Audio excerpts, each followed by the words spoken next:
کہ رونا شروع کر دیتا ہے, شدت سے روتا ہے. اس وقت تک روتا ہے جب تک ماں اس کو اپنے قریب نہیں لیتی اور اپنی چھاتی سے دودھ نہیں پلاتی. آپ نے کبھی غور کیا یہ بچہ روتا کیوں ہے؟ اپنے حق کے لیے روتا ہے, دودھ کے لیے روتا ہے, اور اس وقت تک خاموش نہیں ہوتا جب تک اس کی ماں اس کو اس کا حق یعنی دودھ نہیں دیتی. تو کیا ہم اس بچے سے گئے گزرے ہیں؟ یہ بہت بڑا سوال میں آپ کے درمیان چھوڑے جا رہا ہوں. افسوس ہوتا ہے صورتحال کو دیکھ کر. میں قصوروار ریاست کے وزیر اعلیٰ کو, کانگریس پارٹی کو نہیں بلکہ مسلمانوں کو قرار دوں گا کہ آپ کی خاموشی آپ کو لے ڈوبے گی, اور آپ کو لے ڈوب رہی ہے. لے ڈوبے گی نہیں, لے ڈوب رہی ہے. آج آپ کی قیادت کو آپ کا تعاون نہیں مل رہا ہے.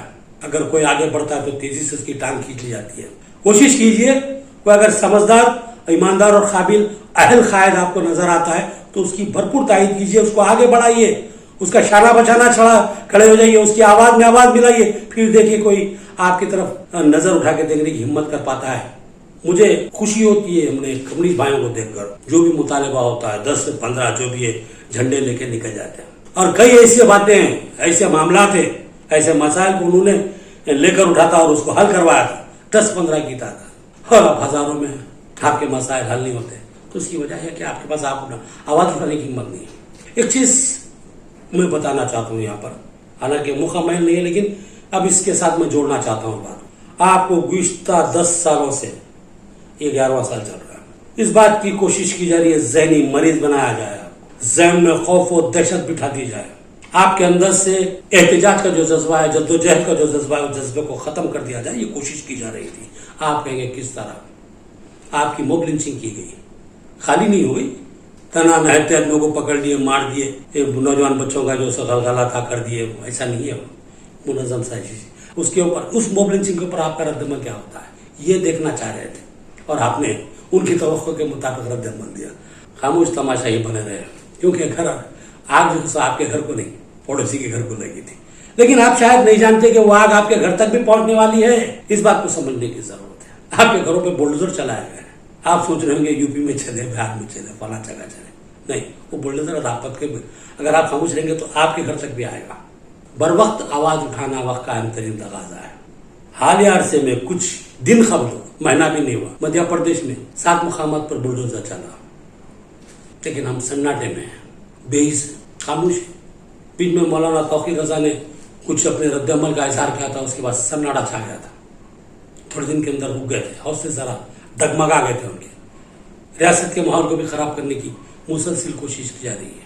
مساجد کے فوٹوؤں کو ایڈٹ کر کے ایک الگ حساب سے جو سو نفرت کو پھیلانے کی, تشدد کو بھڑکانے کی کوشش کی جا رہی ہے. میدک میں گائے کے نام پر ایک مدرسے میں ہنگامہ آرائی کی گئی, منافرت پھیلانے کی, تشدد کو بھڑکانے کی کوشش کی گئی. سوال یہ پیدا ہوتا ہے کہ ان منافرت پسندوں کو اس بات کا حق کس نے دیا کہ وہ جا کر جو سو کسی جو سو طبقے کے جو سو معاملات میں مداخلت کرے اور ان کو جو سو قانون کا پابند بنانے کی کوشش کرے؟ تو یہ جو قانون کی ڈیوٹی ان کو کس نے دی؟ اگر مسلمانوں کے پاس گائے تھی تو ان کا کام تھا متعلقہ محکوم جات بالخصوص پولیس کو اس بات کی اطلاع دیتے اور ان کے ذریعے سے تحقیقات کرواتے کہ واقع گئی تھی. اگر واقع نکلتی مدرسے میں تو مدرسے کا جو ذمہ دار ہوتا ہے اس کو جو سزاوار قرار دیتے ہوئے مقدمہ درج کیا جاتا. لیکن ایسا نہیں, کہ خود جا کے اشرار خود جا کے جو سو نفرت پھیلانے, تشدد پھیلانے کی کوشش کر رہے تھے, جس کا نتیجہ نکلا کہ جو سو ایک اچھا خاصا جو سو منافرت کا ماحول گرم ہو گیا تھا. ایسی یہ کوشش جو سو ہارمون میں کی گئی, لیکن بر وقت پولیس نے مداخلت کی اور معاملات کو ٹھنڈا کر دیا. ضرورت اس بات کی ہے کہ ریونت ریڈی حکومت اس طرف خصوصی توجہ دے, اور کیونکہ اکثر دیکھا گیا کہ ایک وزیر اعلیٰ کو تبدیل کرنے کے لیے اس طرح کے تشدد بھڑکائے جاتے ہیں. اگر ریونت ریڈی صاحب اقتدار سے ہٹنا نہیں چاہتے ہیں تو ان معاملات کو روکیں. یہ ان کی ذمہ داری ہے, ان کی ڈیوٹی ہے, یہ ان کے اقتدار کا سوال ہے. اس پہ ہم بات زیادہ نہیں کریں گے. ہم بات کریں گے کہ مسلم قیادت آج محروم کیوں ہو رہی ہے. اس کی وجہ یہ ہے کہ آج قیادت کا جہاں تک معاملہ, ہماری سوچ اتنی بن گئی ہے کہ بھائی کھادی کے کپڑے پہن لو, کسی جو سو قائد کے گھر پہ جا کے ٹھہر جاؤ, شال اڑا دو, گلدستہ دے دو, خلاص قیادت کے حق کو ہم نے ادا کر دیا. ایسا نہیں ہے. آپ نکلو سڑکوں پہ, بات کرو عوامی مسائل پر. اور میں یقین کے ساتھ کہتا ہوں, جب آپ پوری دیدہ دلی کے ساتھ, ہمت کے ساتھ, جوان مردی کے ساتھ عوامی مسائل کو لے کر جدوجہد کریں گے تو عوام آپ کے ساتھ ہوگی, آپ کے شانہ بشانہ ہوگی, بلکہ آپ کے سامنے ڈر کر کسی قسم کے جو معاملات کو سامنا فیس کرنے کی جو ہمت کرے گی. لیکن جب آپ اٹھیں گے نہیں تو اکثر دیکھتا ہوں کوئی پوسٹ آتا ہے, اس کے پیچھے تنقیدوں کا انبار ہوتا ہے. جب آپ کا کوئی پوسٹ آئے تو لوگ اس کی تعریف کرے، توصیف کرے.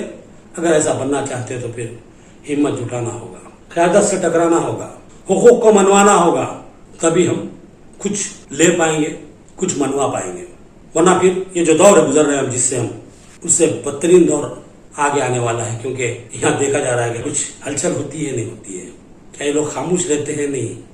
جب آپ خاموش رہو گے تو پھر ان کی ہمت بڑھ جائے گی اور آپ کو دبا دیں گے. یہ بات ہونے والی ہے اور مسلسل ہوتی جا رہی ہے. گزشتہ 50 سالوں سے یہی معاملہ دیکھنے میں آ رہا ہے. ایک ایسا بتدریج آپ کو دبایا جا رہا ہے، گھٹایا جا رہا ہے. آپ بونے بن کر رہ گئے ہیں. حالانکہ آج بھی آپ کی وہی اہمیت ہے، وہی مقام ہے اور وہی دبدبہ ہے اگر آپ چاہیں تو. کیونکہ آپ کا ووٹ بینک کم نہیں ہوا. آج بھی آپ کا ووٹ کسی بادشاہ گھر کا موقوف رکھتا ہے. اگر آپ متحد ہوتے ہیں اور ایک جگہ منظم انداز میں اپنے ووٹوں کو جو سو پول کرتے ہیں کسی ایک جماعت کے حق میں، تو یقین مانیے لاکھ سر پٹک لو، کوئی برسر اقتدار نہیں آ سکتا آپ کو چھوڑ کے.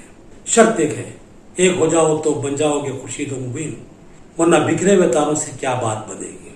اس بات کو سمجھنے کی ضرورت ہے. کچھ باتیں تھیں آپ کے گوش گزار کرنا تھا. میں نے سمجھتا ہوں کہ ممکن حد تک میں نے اپنی بات پہنچا دی. لہذا مجھے اجازت دیجیے. اللہ حافظ.